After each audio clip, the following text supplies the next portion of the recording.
silent city. Lead the world with me.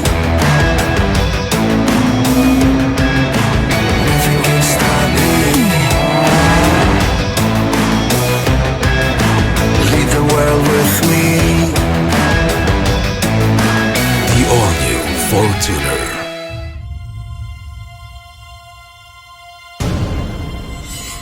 For those who command respect. For those unrivaled in their field.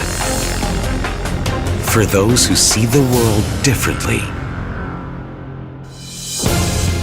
For you. The bigger, better, faster, stronger Fortuner. Own your world.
There it is. Really nice.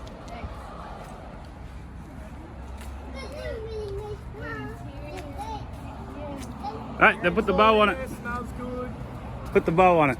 Love the touch. There we go. They did a very good detailing. Oh yeah. Yeah, because it wasn't the cleanest when you saw it, but they've cleaned it up. They've got the interior protection done. Look at that, Rosie Bear.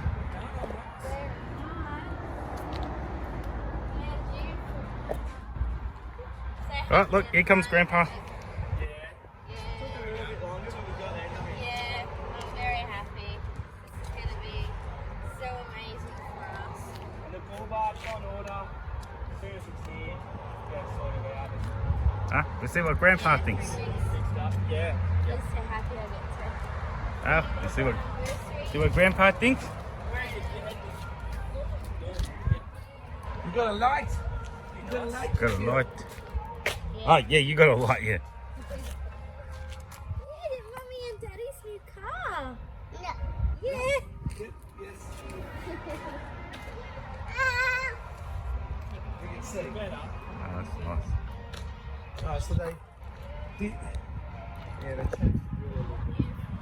Yeah?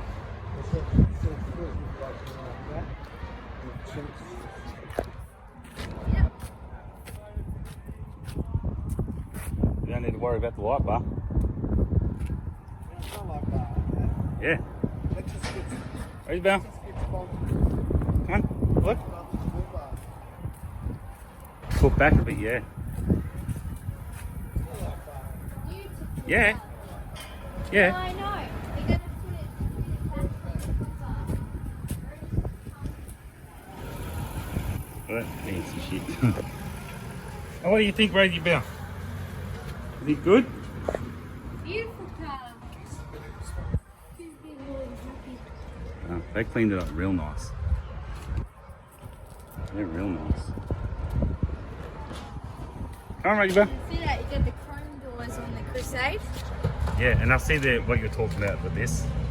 Look how good the interior detail is. Well, look, And everything is lit up. just got to make sure my cars. Yeah, look at that. Very nice. Yeah, very. Everything, Yeah, wow. seats, the floor, so Yeah, good. Everything is leather with the Crusade as well. Look at that, Rosie Bear, got plenty of room. So the clear coat is meant for everything. Look. Yeah. Oh, Like Yeah. Unless you burn What do you a think? hole in it or... No. No, Lisa gets one All right, all right. protection, but yeah, That's it's easy to amazing, fix. yeah. There we go. So good, yeah. Have no stains. Spills for the kids. It's here, yeah. This is the lady that did the pre-order sales. Yeah, nice.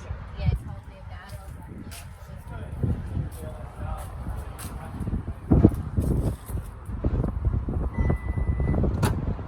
Oh, oh. Oh, okay, I didn't even know that. Cool. Awesome. Didn't even know. Electric tailgate. huh? Yeah. Look. It is, and you've got a button on here as well. So if you're walking in the car, Because with John's, it's just lift up. Can you, so I was wanting these to be like unbolted. So like, do they do it here or can we do it ourselves? you can do it yourselves, Yeah. as in take them out. Yes. Yeah. Yeah. Uh, I've never done it, but don't sell them out, don't sell them. No. Because when it comes time to trade in the bin, they'll be in You the need shed them again. protected, but like, Ooh. yeah, I'm just gonna take them. I've never unbolted these, but here, that's about it. The seatbelt one's there. They keep that in. Of that auxiliary Keep port. the seatbelt in. Yeah. Yeah, well, I'm sure Dad will figure That's it out. cool. You Oops. got your 86 back? Not Not yet. yet. Nah, it's still being worked on. Yep. It was supposed to take a month, but now it's like Mm. nearly 2 months now it's gonna be. Yeah, right. A lot of When work. they get it right though, it's Yeah, yeah. Oh, I got an updated photo recording. Yeah, she says she ain't interested in the car. She just wants a light. What you say? Stick that on the front.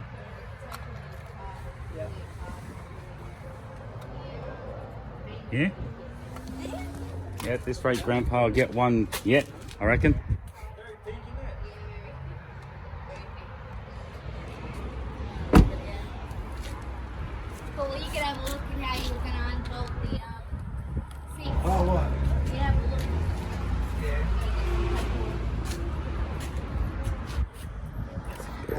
Yeah. What do you think? I'm sure you'll figure it out.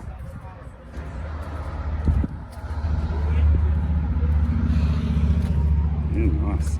It's a very nice racing thing. So we're here in the 2021 Toyota Fortuner Crusade. What do you think? I love the car. It's amazing. I think it's the best four-wheel drive that we've ever owned. Personally, I love the way it handles.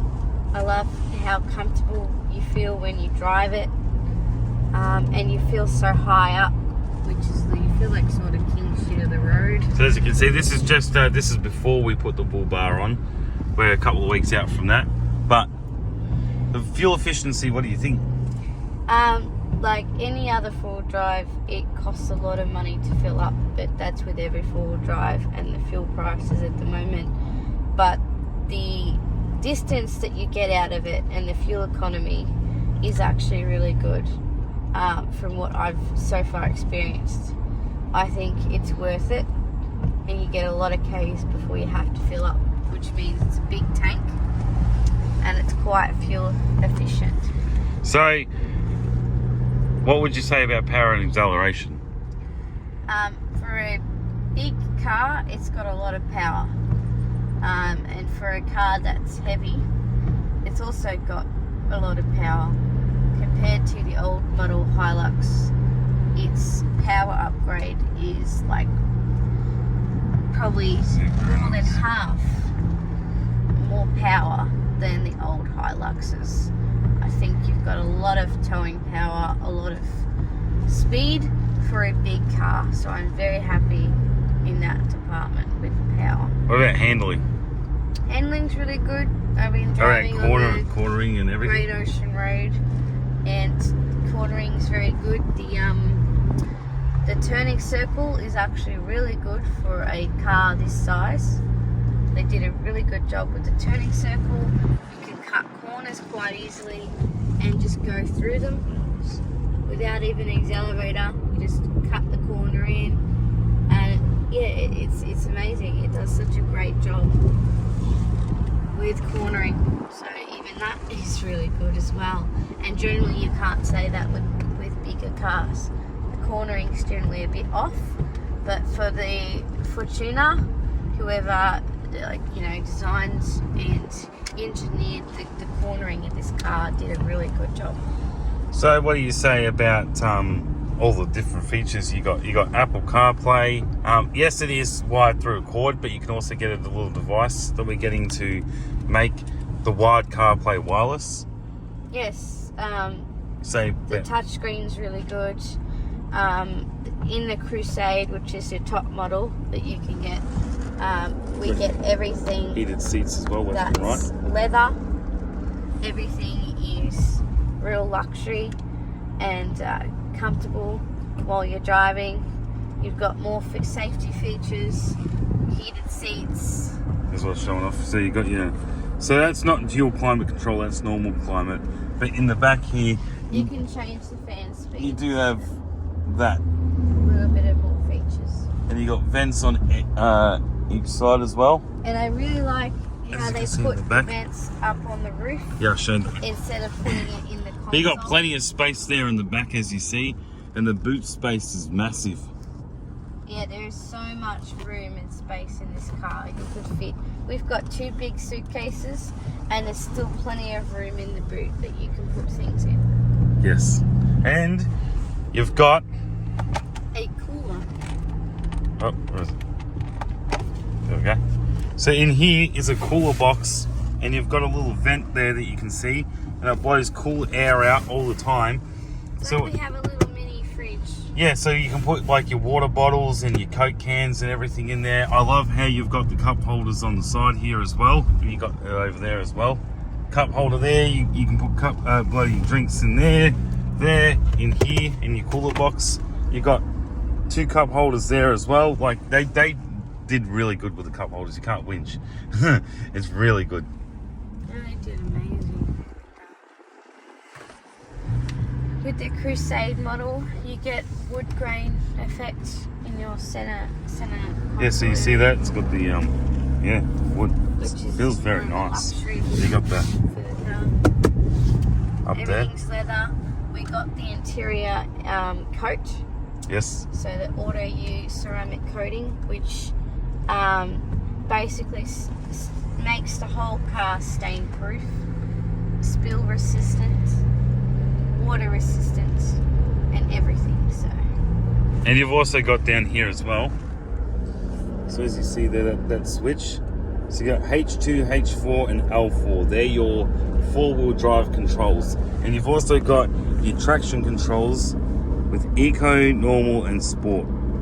So H2, obviously, as you can see, is normal driving controls. H4 is for when you're driving in like when it's been raining or the ice or snow, or just when the road's not up to normal conditions, then you put it into H2. And L4, sorry, I should say H4. And L4 is low 4, and that is for if you're towing a caravan. It gives you a little bit more of the power acceleration there with but it does change the stiffness of the steering when we put it in the H4. Yeah. You said when it rains a bit more than this and the roads start to get a little slippery, I put it in H4 and it performs a lot better.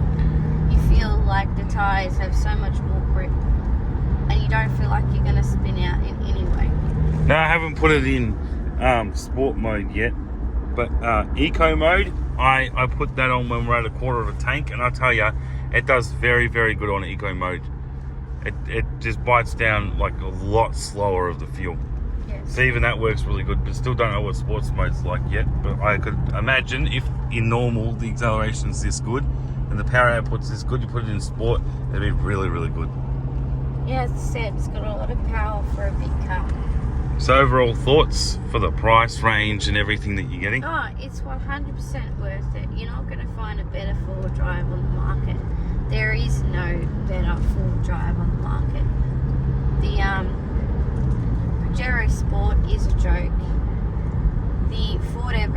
are way too expensive, and you get less quality features with those cars. And I think the model of them aren't that great. And all the other ones, like the other brands that are not as good, I feel like they're not a bigger brand, so they don't offer as much products and as much warranty and like features and cap services and just all those type of things and repairs that a bigger company would. So I feel like if you want a amazing four-wheel drive that's got great performance, has the most room on the market with boot space and power and just anything, you want to go on holidays, you want to have a rugged feel of the car, or if you want to go off dirt driving, this is the car for you. Honestly, I think it's the best car, and as I said, the best car me and Sean have ever owned regarding a four-wheel drive. This is me taking it for a test drive.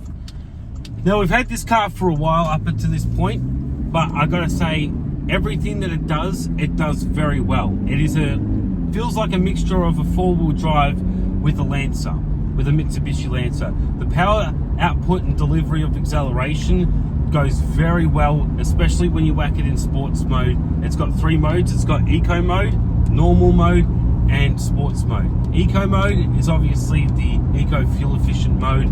I only decide to put that on whenever the fuel light comes on. Normal mode is a mixture between both eco and sports mode, obviously the power output and acceleration from that, it just loosens everything up and just goes. And that's what gives you that feeling like this car is a four-wheel drive version of the Mitsubishi Lancer, because when you put it in sports mode, it just goes. It doesn't even feel like there's any lag time or anything. The acceleration, it just goes. The RPM, and you see the revs go up 1, 2, 3. It just doesn't lag at all. So sports mode's really good for when you want to have that extra acceleration and have it not take any time to get there. Normal mode, as I said, is between eco, so it will automatically kick into eco mode when it needs to, when you're driving at a lower speed. But when you're driving at a bit of a higher speed, it will go and kick into sports mode when eco is not applicable to be used. Now, just everything from this car though, I drive it in normal practically 98% of the time. So this is very, very good. This car, with what it does very well. At first, it took a little bit of getting used to with this car, because when you hit a pothole, the steering wheel, depending on the road, depending on how big the pothole is, the steering did want to be very like this, right? Like it wanted to kind of just go like that, and you had to sort of overcorrect it a little bit. But I got used to that. It's not an issue, it's not a problem. And the weight reduction off when you don't have a bull bar, it does feel different. And we drove this car for about 3 to 4 weeks, about a month without a bull bar when we first got it. So there was definitely that difference between driving this with a bull bar or without a bull bar. Without a bull bar, it does feel a bit lighter, but it also feels like that when you hit potholes or go around corners a little bit too fast, like it feels like it is a bit like lighter. With a bull bar, the suspension needs to be done, especially for the bull bar when you put one on, because you don't want the front just sagging down, so you need suspension to help with that newfound weight that's being put on the car. But other than that though, I would rather these for tuners with a bull bar any day. But I do understand why people drive these without a bull bar. If you're in the city, and if you're driving in Melbourne and all the rest of it, if you're in a city, I can understand why you would not need a bull bar on this. If you're literally never driving to the country, then why would you need a bull bar? And without a bull bar, this car still looks very nice. It looks like a semi-rich, like luxury family car at an affordable price. And then with a bull bar, it still looks very nice, and you're getting the head unit with it as well, with the infotainment system. Now, This doesn't have dual climate control because it is the 2021 Crusade model.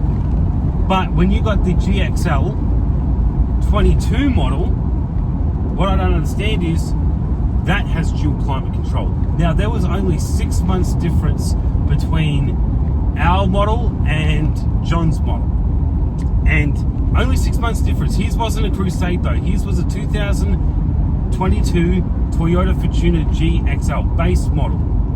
Not even a Crusade. And it was just 6 months difference in terms of manufacturing. And he got dual climate control. We didn't. You would think with a Crusade and 6 months difference, we, in this Crusade, would have got, or this Fortuner I should say, should have got dual climate control. So that's a bit annoying. You do have all your, features that you would expect to have. So you've got your, auto high beams, your auto windshield wipers. You've got your, well, I'm pretty sure you got auto windshield. No, you actually, do you?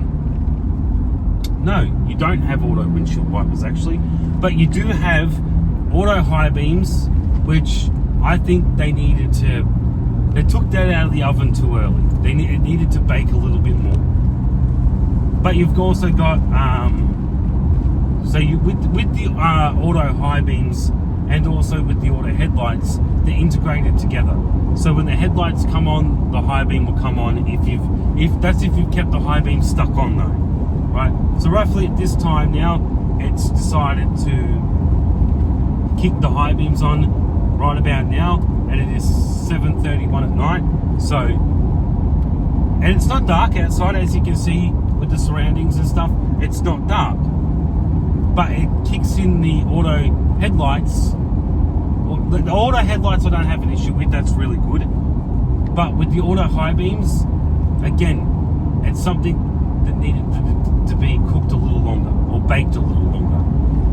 As the expression goes, it's a good idea, but when it's implemented, because what it will do is it will turn off the high beams when it notices a car, oncoming vehicle, but it will turn the high beams back on just because they went over a hill for like 2 seconds, and it will high beam this person, or it won't shut off the high beams when there is a car in front of you a bit further than 200 meters, but still it should shut off, but it doesn't. So it's a bit scrappy in terms of that.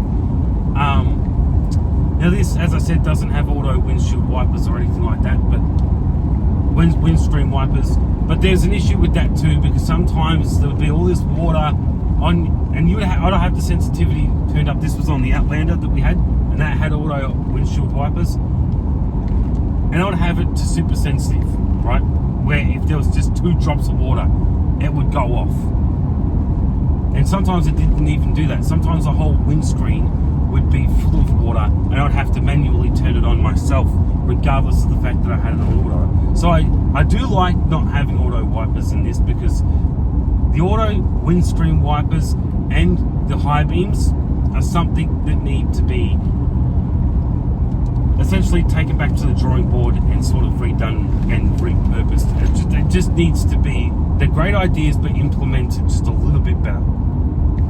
It got taken out of the oven a little too soon. But getting back to this Fortuner, it drives nicely, very nicely. I love it. I love the fact that you've got the screen here, but the things that I don't like about it, the auto high beams, obviously, I don't like that. I don't like how it's not got dual climate control. I reckon they got a bit lazy with that. That's a bit annoying. And the CarPlay is wide CarPlay. Now come on, this is a 2021 car. There was no excuses for them not having wireless CarPlay at that point. I'm pretty sure they're doing wireless CarPlay in 2017. This is 2000 or even 2019 and even 20. Like there was no excuses for not having dual climate control and wireless CarPlay.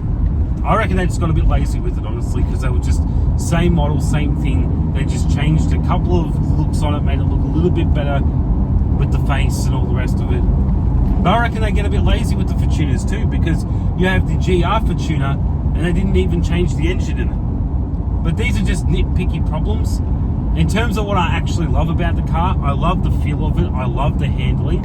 Honestly, I do love the setup. I do wish it was a bit of a bigger screen, like a Ford, like a Ford Raptor or something like that, but or a Ford Ranger. But at the end of the day, beggars can't be choosers. I still love what we got here. It is could have been bigger. The screen here could have been bigger, but at the same time, again, it's just being nitpicky. I've gotten used to this whole setup. You've got the digital speedo with the also the old manual speedos as well. So, but I don't mind the setup. I've gotten used to it. I've gotten used to the dash. You don't need some big fancy thing that's a huge screen that comes across all of you. You don't necessarily need that. Sometimes keeping things to just a modern look without going overboard still looks very nice. You know, and I love the fact that you've got, it's spacious as well with the room. So in the back, the passengers sit up a little bit, so they, and I like that, with, because I don't mind being a passenger in this car or being a driver, whether it's you're the front passenger or you're sitting in the back passenger seat. Also, what I love is you've got slide out cup holders, which is a Hilux thing, because this is essentially a Hilux, a four-wheel drive Hilux. So without the U-tray, you've just turned it into a family car four-wheel drive. So Hilux and the Fortuner are literally the same thing. That's why I love it, because this is and I feel like the Fortuners are also their own thing from a Parado, but they're a more they're a more affordable version of a Parado, and they're not as big. And I like how they're narrow as well, because the parking in this is super easy, super simple. It's great. I do like the parking in this, and you can go down some narrow alleyways. That's where with the Land Cruiser and all those big bulky cars and like the Nissan Patrols and stuff, they're a bit more bulkier. So parking them is not as easy as parking a Fortuner. Even when it comes to the Prados, they've got a bit of a chunky look to them. So they're not as narrow as the Fortuner is. So that I do appreciate as well. But no, I love driving this car. I say this is a fantastic, great family car. That's why we got it for a family car, or as a family car as well.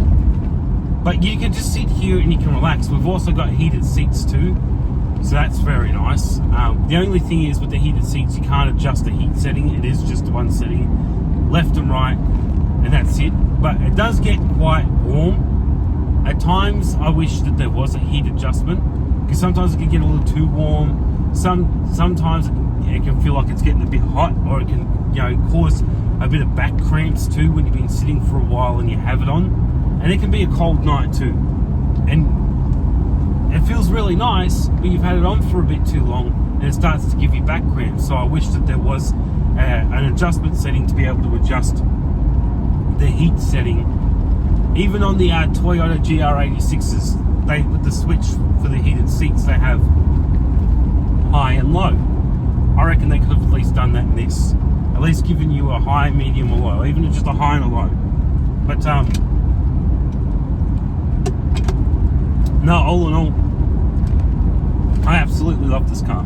I really do. And I hope when it comes time for us to get a new car, I hope that by the time, whenever that may be, that we're looking for a new car, that the newer Fortuners, whenever that time may be, have gotten even better. Because this is great.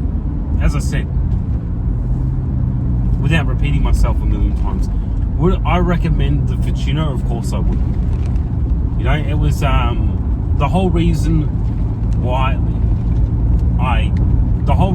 I wanted this Fortuners was because, I wanted one of these was because it's just how it handled, how great it felt, and putting a bull bar on it too. You're getting that little extra added protection when you drive out in the country. So the storage in the boot space. Now this is a 7-seater, but it's a makeshift 7-seater, of course. So like every other four-wheel drive, or every other 7-seater full family car, you can put the seats up. But the only issue with that is you're not getting like on the sides. It's even when you put the seats up, it could have been a bit better because it takes up too much room when it's folded up like that, you know. So it does get it gets a bit annoying. It takes up some space. We had to take the seats out because we don't have a use for the extra 2 seats in the boot anyway. But just also be a reminder too, if you are using the extra 2 seats to make this car a 7-seater, you're getting absolutely no boot space. You're getting like the tiniest amount of boot space. Now, yes, you do have cup holders for those extra 7 seats, or those 2 seats to make it a 7-seater. But we took the 2 seats out, and the boot space, although it's not massive, it's like I've seen bigger boot spaces. Of course, the Land Cruisers and the Prados would probably, like the newer Prados would probably have a bit bigger boot space. And even like some other, like I don't know about the Nissan Patrols these days, but they're all roughly about the same car. Even the Ford Ranger. I just think this has decent sized boot space. Like, it's great because you can fit all your groceries in it and all the rest of it. But if you are packing the boot with stuff that you keep in the boot all the time, just be very wary that, like, for example, we need all of our daughter's Rosie's stuff in the car, in the boot. So it does take up a little space already with that, and some cleaning products as well. But if you have nothing in your boot at all times, and you take those 2 extra seats out of the boot, you have plenty of boot space. Just for us, it kind of feels like that boot space has been taken up a little bit because of the stuff we always constantly have in the car. But if you have the boot all to yourself, then it is really, really good, decent boot space. It's pretty big, actually, when you got nothing in it, and you take those 2 seats out. So the boot space is really good. The handling, acceleration, and driving of it is really good. As I said, there is some nitpicky things that do get a bit annoying with, you know, when you hit a pothole. If you're not used to it, it can feel a bit unbalanced. Like you have to overcorrect the car a bit. So that does get annoying, especially like if you're somebody who doesn't drive this car all the time. If you're driving another car and then you're getting this car every so often to drive the Fortuner, and you have to get used to the way that this car handles, and you hit a pothole, it's gonna feel like you have to autocorrect. It's gonna feel like it kind of is unbalanced a bit, you know. And this is after we put the bull bar on the car and had a wheel alignment done. That didn't fix the issue. That didn't fix the problem. Even when you hit a pothole, it still feels like the steering wheel wants to go like that. So it is very annoying. But drives on dirt roads really good. But one thing that this car, and also normal pavement roads as well, but one thing that this car is really, really good at too, this thing is a climber. I have seen this car climb the most steepest, like, walls, dirt walls and stuff.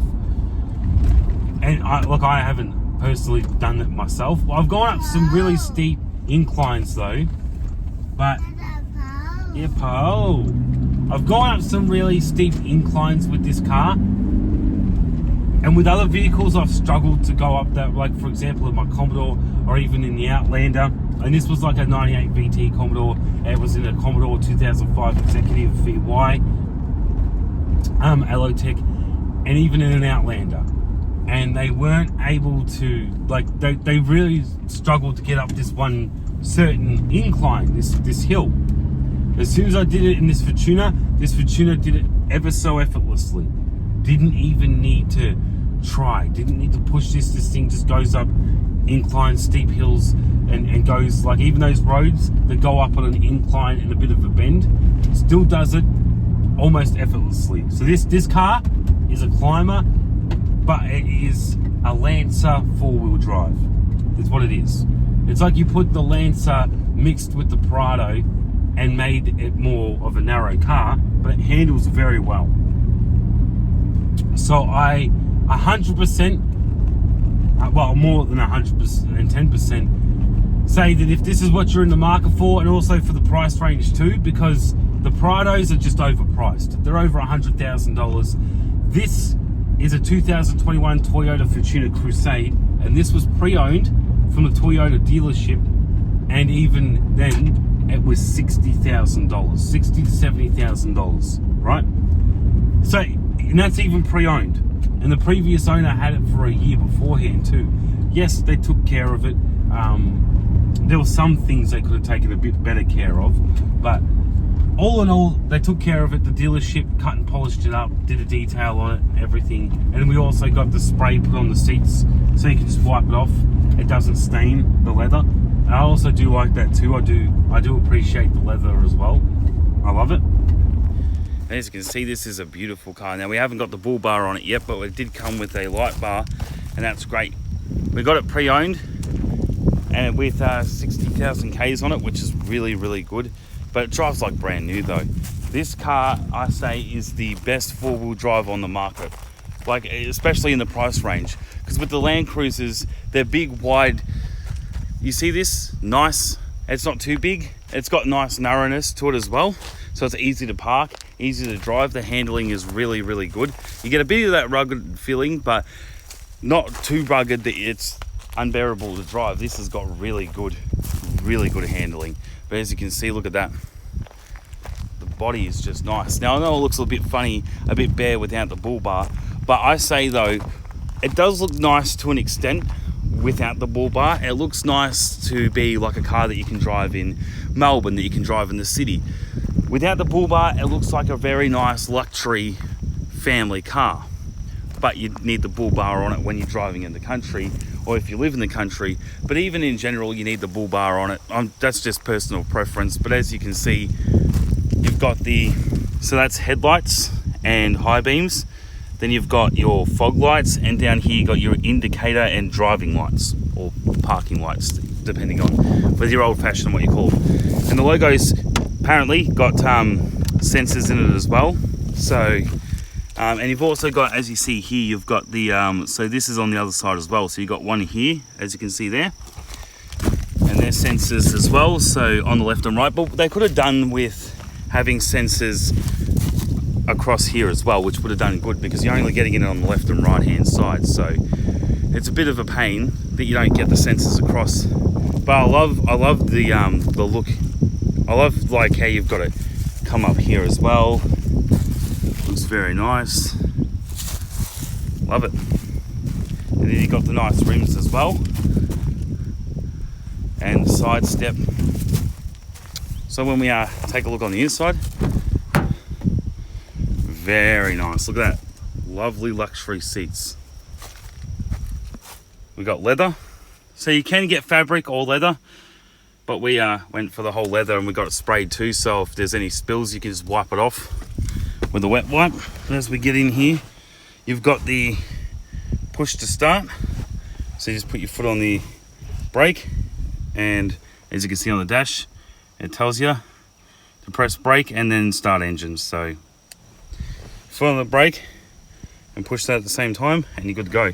You've even got the fancy slide out cup holders here too, which is like, you got cup holders galore. You got one in there, you got these fancy slide out ones, which also doubles as a drawer as well. If you push that back, you can put some lollies or whatever you want in there, something small as well, and then you just push it in and then go like that and pull it out, and there's your cup holder again. See, it's like a mini drawer and a cup holder in one. And as I was saying, in the sleeve here, you've got a nice little cup holder in there. You've got two cup holders here. You got one down there, and even one on the side for the passenger as well. How great is that? That is really cool. And then you've also got what everyone would think is the glove box is actually a snazzy little cooler box for your bottles and cans. So as you can see in there, you've got, hold on, let me position that better. What you've actually got in there, if you can see, that is a cooler fan for your bottles and cans. So this is a nice little cooler box. That's great. That's really good. Now, if you're wondering where the glove box is, they haven't forgotten about that. That's just, so you've got your glove box and cooler box as well. How great is that? And then, so as you see here, you've got, so you don't have the electric handbrake. You've got the old style ones, but it's still great. I reckon that's really good for this type of four-wheel drive. You've got your infotainment system.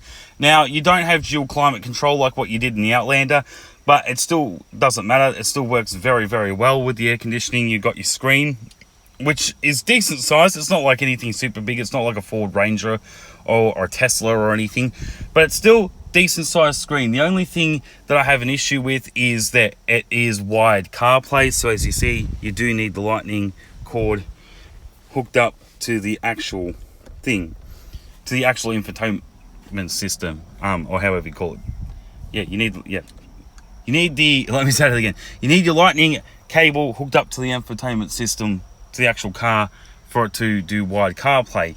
But if you're a smarty pants, you can get what they call the H-Box, which is a nice little workaround, which then, as you see here, when you plug that into the infotainment system, allows you to be able to bypass and have wireless CarPlay, Netflix, and even YouTube if you do personal hotspot on your phone as well. So that's a great nifty little workaround. So even though you haven't got dual climate control and it is wired CarPlay, I'm talking about the features you get with the car.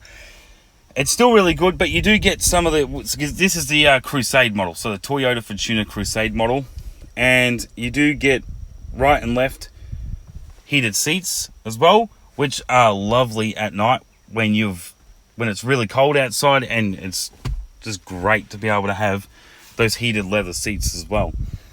But you got a nice nifty dash. So before I turn the whole car on and give it a proper look over, I'm going to do it with the car off, so and just do a proper overview of it. So as you can see there too, so you've got your button, that's for your light bar, so you can turn your light bar on and off. But that's like if you want it automatically. So at the moment it's automatically gets turned on with, but you can turn it off too. And you've got your as you see, you've got your bonnet and your fuel as well to open them up. And you've got JBL speakers, so you've got actually enough. They're giving you quite a bit. I think they're giving you like 9 speakers or whatever. So you got one there, one over there, you've got on your mirrors as well, so as you can see, and then you've also got them down here as well as over there, as you can see. And you've even got them in the back. You've got one big one in the boot. So this is obviously set up as a family car, which is great. Works out really well.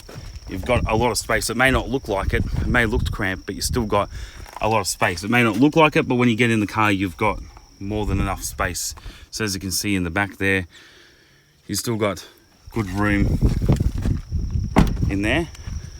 As I show off the boot and going around the car, so look at that, nice. Even the back is very, very nice. I do like that. And we got to have, of course, what was once yellow tow hook is now has to be pink, and we got the cover as well, just in case you go bash happy with your knee. Bit of protection there as well. And you've also got the reversing camera, you can see there. And then you've got electric tailgate, so you just hold down the button just in there, as you'll see, a little button in there. The only thing that's also annoying is that it beeps every time, as you just heard. So every time you open it, every time you close it, it just beeps. Every time, it gets annoying. It's like white noise after a while, you try and flush it out. But as you see, you got another thing that's annoying as well, is these seats on the side. If you ain't gonna use the 7-seater option, then just get them taken out. Now apparently these are bolted in, so it is a bit annoying having it take up that little bit of space, as you can see there on the sides. And we've got the nice fridge freezer cooler system in here hooked up to the, which is really great that you got a lighter port in the boot for this. It's just annoying that we have to have it here, because when you go to open it, as you'll see, the issue is these stupid seats get in the way, and we're never going to use the 7-seater, right? And as you can see, it's great. You got plenty of room in there. Well, not too much room, but enough room, and it's great. It gets nice and cold. But it's just annoying how that interferes with the seats. So you have to do it a bit of a sway on the side. So once these are moved out, this will then obviously get moved in more to the side. But you still got, even though we've filled up a bit of space with some stuff, whereas these bags and all the rest of it, you still got really nice boot space. that's one of the also other reasons why we got this, because it's got lovely boot space. And you got a little drop down, as you see here. So you got like a little drop down spot in there as well for a little extra room when you put those seats forward, which is great. But even though we've filled up a bit of room, this goes to show you, you're getting not massive boot space, but you're getting really good boot space. It's almost massive. The Land Cruiser is what I call massive boot space, but this is still fantastic boot space. Still is better than the CHR boot space, ASX boot space. You get what I'm going with. The Outlander boot space is still shits all over it. So every time, just beep, beep, beep every time. But you do get the lights blinking as well, so you can even lock it. So as you'll see, as it comes down here, it locks itself in, and you've got the nice little Crusade badge. And you've got a little button under here, so you've got a long one. I'll try and show it off. I don't know if I'll be able to. So you've got a long button under there. I can't show it off, damn. And you've got a other one here. Hold on, I'll just fix this up. What are we doing? Camera angle being all wonky. There we go. So you've got a long one here and just a button. And if you push that button, as you'll see, it goes and it locks. So you can lock it and unlock it from this point as well. And then when you walk up to the car, if you long press, it unlocks it and also opens the boot for you. But then you can also at any time put it down, stop it midway, goes back up, stop it, and bang, back down again. So you've got the buttons in there. I was trying to show it off, but I don't think you can actually see it. So even when you unlock, you can use the same button to lock, and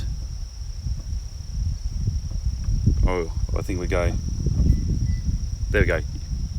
But if you long press the same button, that will open the boot, obviously. So you got the diesel, it is turbo diesel as well, and you got the nice little fuel tank in there. And as you can see here, speaker there, cup holder here, and I did a little makeshift table so you can be like even more fancy and a bit luxury. It doesn't, as I said, it doesn't look like you got a lot of room, but you do. So once I get into it, and I'm a fairly tall person too, not too tall, but pretty tall. But as you can see, I still got really good leg room, and I've also got good headspace, because as you can see here, there's a little indent in the roof on the inside where you can also have it a bit for taller people, so you're more than comfortable in here. And also we got our bin here as well. But the thing I like is you got this drop down table that I got, very handy. So then you can sit here, close the door, have your meal, have a drop down table, you know, and then also have a bit of a fold out drawer or pull out drawer where you can have your sauces or whatever, so a little extra. And you've also got the nice feature of your vents here as well. So on each side you get a vent. Now again, it's not dual climate control, so not even in the back here, as you'll see. It's based off the same temperature, but you do get to control your fan speed, auto and off. So, and as you see there, you can turn the fancy little light off and on. So you pull that. But the great thing is too, you can have your little table set up, and there's enough room for all of this. And as you'll see in the middle, you drop this down and bang, you got even more fancy cup holders. Look at that. So you can have a nice meal, be completely comfortable, still got plenty of leg room, as you can see. And you've also got your fancy cup holders in here as well. And then obviously when you're done, so I'll just get out to show you. I'll keep that slot. So you can be in there, as you can see, table, cup holders, and then when you're done, it's just as easy as going like that. And you just pull it up. There you go. And then cup holders in. Oh, where are I? There we go. Bingo. But as you can see here, you've got a lot of speakers. So you've got the speakers I showed in the front, you've got speakers in the back, you've even got the one in the boot. So when I open the boot up, and you couldn't see it because it's actually on the inside end of the boot. But as you can see here, they've even provided you with a nice big speaker, and that could even be a sub, I think. It's very nice. Very, very nice. So as you see, lovely. And even as the passenger, you know, you're getting comfort, and everything's electric too, so the seats are electric. The whole interior is electric. And you're getting this really nice leather touch finish. And you got your lights up there as well. You've got sunglasses. Yeah, very nice. Very nice. And you got your, of course, your center console.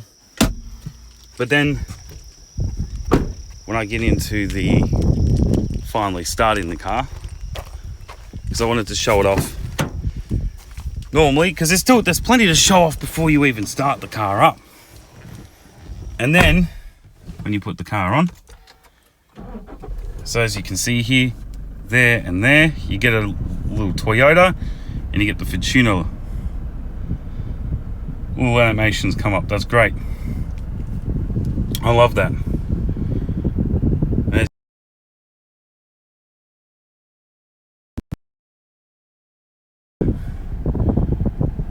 So that's your dash setup. And we got a little phone holder here too, which is great because it's wireless charging. Opens and closes. So that's really good. We've got our dash cam. And you've also got up here too where the card lets you know where red light cameras and speed traps are too. So same with the Navman. So you got like two telling you, which is really good. And you've got, say this is very basic. You can do Bluetooth, as I said, wired CarPlay. It does work good.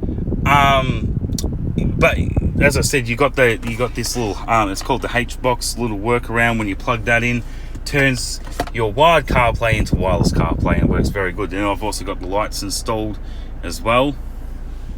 But then you've got so you've got your, as you can see down here, let me just adjust it.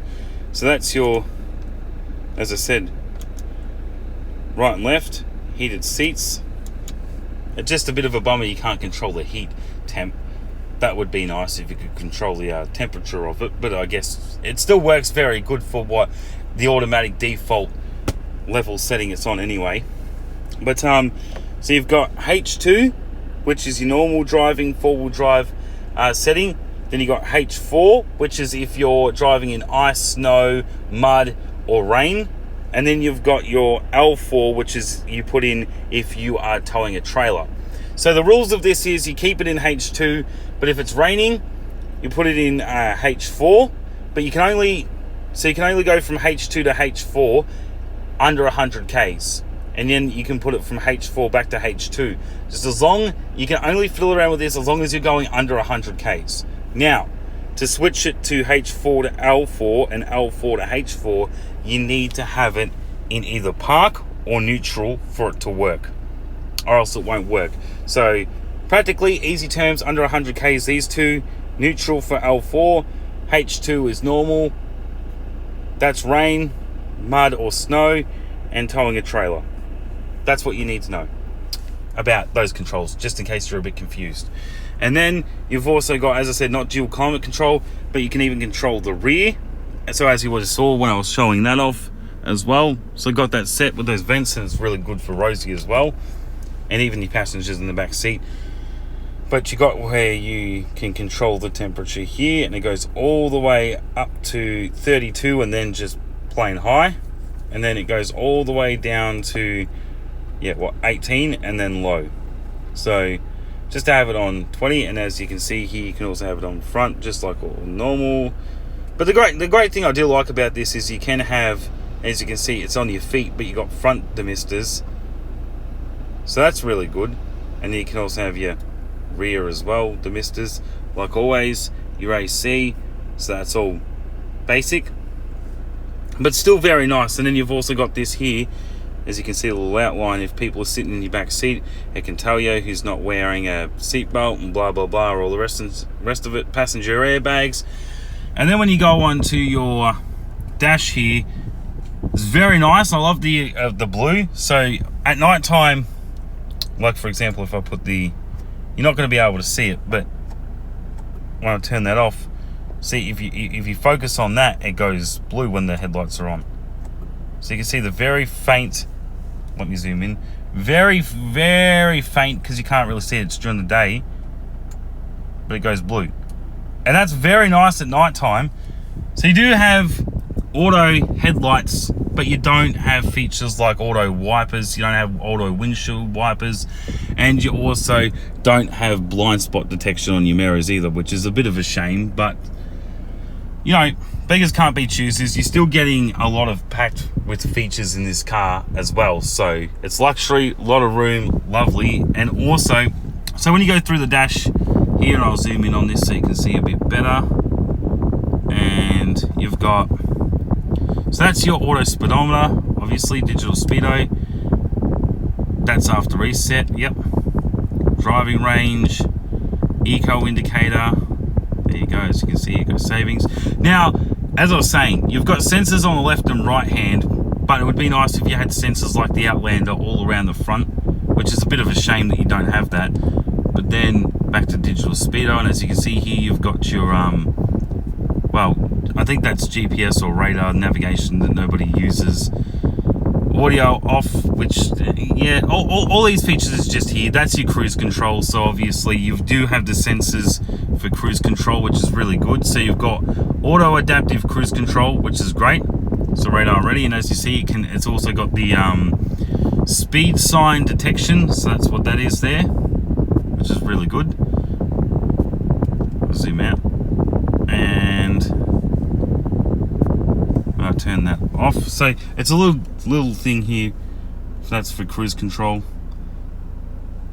So it's very old style, this, and you just go like that on and off, and then obviously down to set the speed and down to resume, and then you just push it forward to cancel it or put your foot on the brake. And then you've also got your lane departure as well. So when I put that on, lane departure alert turned on, your assist active, as you see. And then that also, so you got lane departure, that's pretty good. So when you start to drift over into the lane, the steering will give you a little bit of a jolt, and a bit of a back into your lane, a bit of a vibrating on the steering wheel, and a bit of a jolt back into your lane. So turn that off as well. And you've also got, as you can see here, that is your sensor for cruise control. So to how close you want the car in front of you to be. So if I play around with that a bit, turn cruise control on, radar ready. So you can have 3 car spaces, 2 or 1 car space behind. And as I said, this does it automatically. So if for those who don't know about the adaptive cruise control, and then just before I go into that, you've got messages, settings, and then back to that. So I just like to have it on the digital speedo anyway. But so this nifty little thing here that you'll see, this black box here, is your sensors for cruise control, which is great because when you say radar ready, cruise control active, and then I go back onto the screen.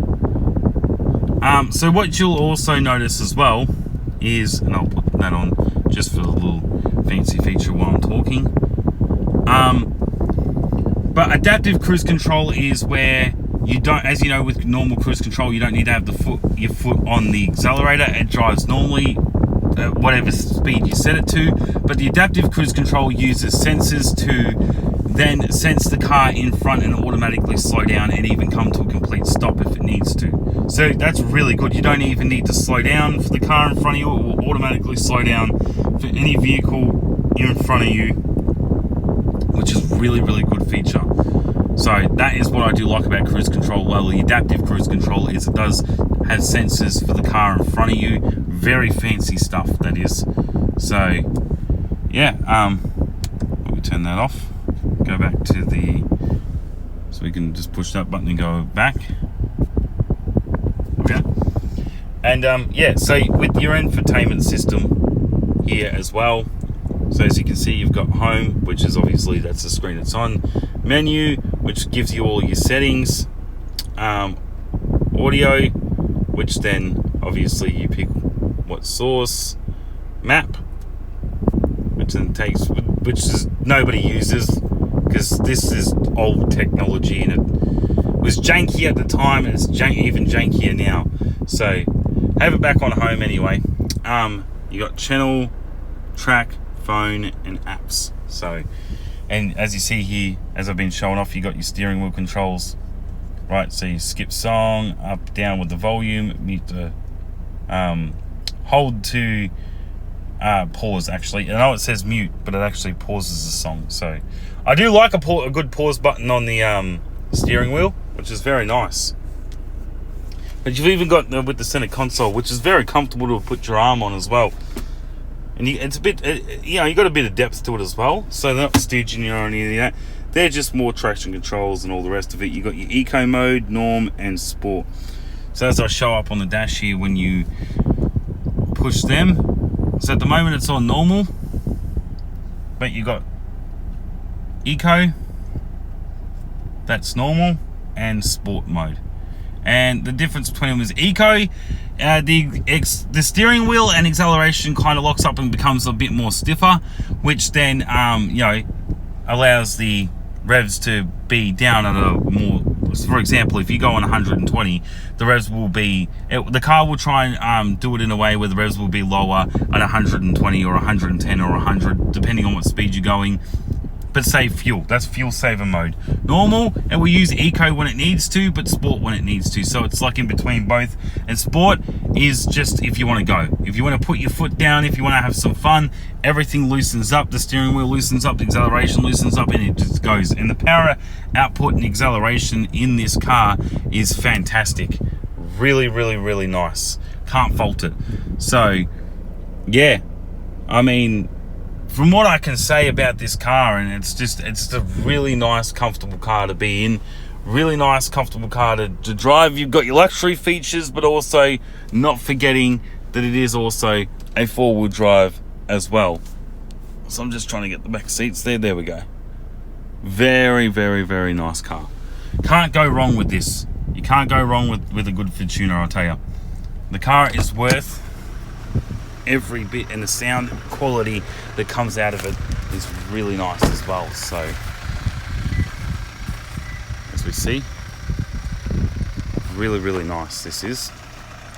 But as I said, you do need to have a bull bar on it. But if you're in Melbourne, then it looks nice for a good Melbourne car without the bull bar. But when you're in the country out here, it looks naked. You need the bull bar. But the light bar as well, great. At night time, it just lights up. It's like a great angel bar. But as you can see here, I turn the lights on, and you can see I put the hazard lights on, so you can see the flash indicators. You know, you can see the luxury in it. Even without a bull bar, it looks nice. You've got the indicators down there. You've got the nice light bar, the angel light as I call it.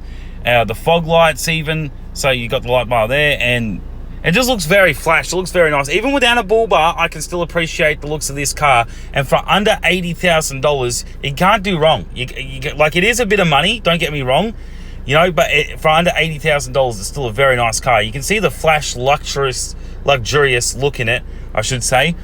And I'll just turn the lights off here. But as you can see, as I'm going in here and turning the lights off, you see here, and I've got the nice purple lights in there as well.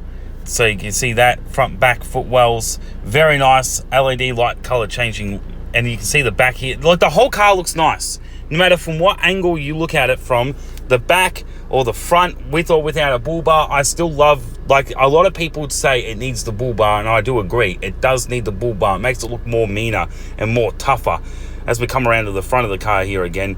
But even without it, it still looks very nice though. I'm not going to trash on the car because it doesn't have a bull bar. It's just from whatever angle you look at this car from, it still looks very nice. It looks meaner, and it is more suited to the country with a bull bar, and it definitely does need a bull bar. But without it, it still looks very nice in my opinion, right? But as we come into the front here, we do a quick jump cut, and so as you can see, we've got the bull bar on it now. Doing a little jump cut transition, but it looks very nice with the bull bar. Yeah, it does need to be clean. We've got all the bugs and stuff. You do get that. But it looks very nice with the bull bar. And as I said, this car is just a very nice, beautiful car. Does need a bit of a clean up there, but it, even with the bull bar, adds a bit of weight, but I found it helps you stick to the road a bit more, and it just helps with that bit of ruggedness that you may get, as I said, when you hit a pothole and it goes a little all over the place. But yeah, other than that though, it's a lovely, beautiful car. Highly recommend it.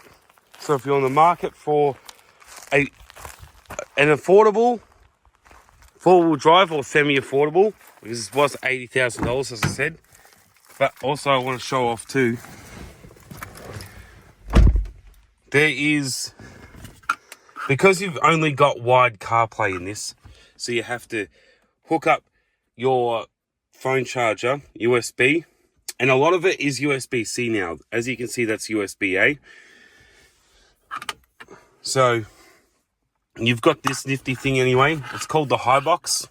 So all you do is you just plug this in, and when you start the car up, I'm not going to do it because it's going to disconnect me from the video, but all you do is you hook this up, and it will just ask you to do Bluetooth and Wi-Fi to this, and it works like wireless CarPlay. So then you can have it, your phone on here, which this is a wireless charging phone case, and also it automatically closes for your phone too. So that's really nifty, really nice to have. So yeah, but all in all, this car needs a bit of a clean up because, you know, obviously it's been driven and it's been used, but you know, all in all, really nice, spacious family car. You can't go wrong with a Fortuner, honestly. And I highly recommend this over the already highly recommended, Prado, what is it called? Pajero Sport, sorry. I was going to call it the Prado Sport. The Pajero Sport, everyone's always highly rating that, but I highly rate this over that. I reckon it's a lot more better. It's a lot more of a smoother drive. As I said, with the narrowness, you can park it anywhere. The U-turning on it's really good. The power output and acceleration, quite honestly, is that to match is even better of a, I say, even a Prado. Now, I haven't driven the newer Prado, so I don't know what they're like, but I still say, to me, this is like a cheap, affordable version, more narrow and Lancer version of the Prado, realistically. But the Fortuner is its own thing though, so I don't want to keep comparing it to something that it's not. So look, the Pajero Sport's its own thing, the Nissan Patrols, the Ford Rangers, they're all their own thing, and this is its own thing. And for what it does it beautifully. Not perfectly, but it does it beautifully. And after driving this car, and like for a while, and even when you get a couple of clicks over your service, just say your service comes up at 83,000 Ks, and even if you were to hypothetically push it to 87,000 Ks, after that, it still drives like you don't even need a service. Even though you're pushing it a bit, it still drives like you don't even need one. And that's how great this car is. And that's accustomed to why I also highly recommend it.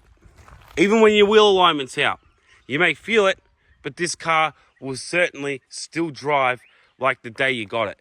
And it's what I've really, really grown accustomed to with this car, is from the first time you drive it to the last time you drive it, or the most recent time that you drive it. This car is still a very beautiful drive. It is still a very nice luxury family car. And the tyres hold up very nicely as well. Now you can go for the grippies. These are just the original tyres that have been put on it. But you can go for the grip tyres as well. They're a bit more expensive, but they suit the car very nicely as well. And with the towing capabilities and the towing power too, the towing is very good on it. And as I said, you've even got the underneath there, the spare tyre. It is a bit annoying, the spare tyre. It is a bit annoying having the spare tyre underneath the car. That is a bit annoying. But at the same time, Like, I can't show this car off enough. I'll keep walking around it. So obviously your fuel tank's here as well. So that's diesel, as you can imagine. And you can even put the seats back down. But I do like how you have these as a shut off for the passengers, and you've also got the, but that only runs cold air though. That's the thing. So as you can see here, it only says auto, off, and your speed. Right? So be that for what it's worth. It is annoying whenever you chuck these on for the back passengers or they put it on for themselves.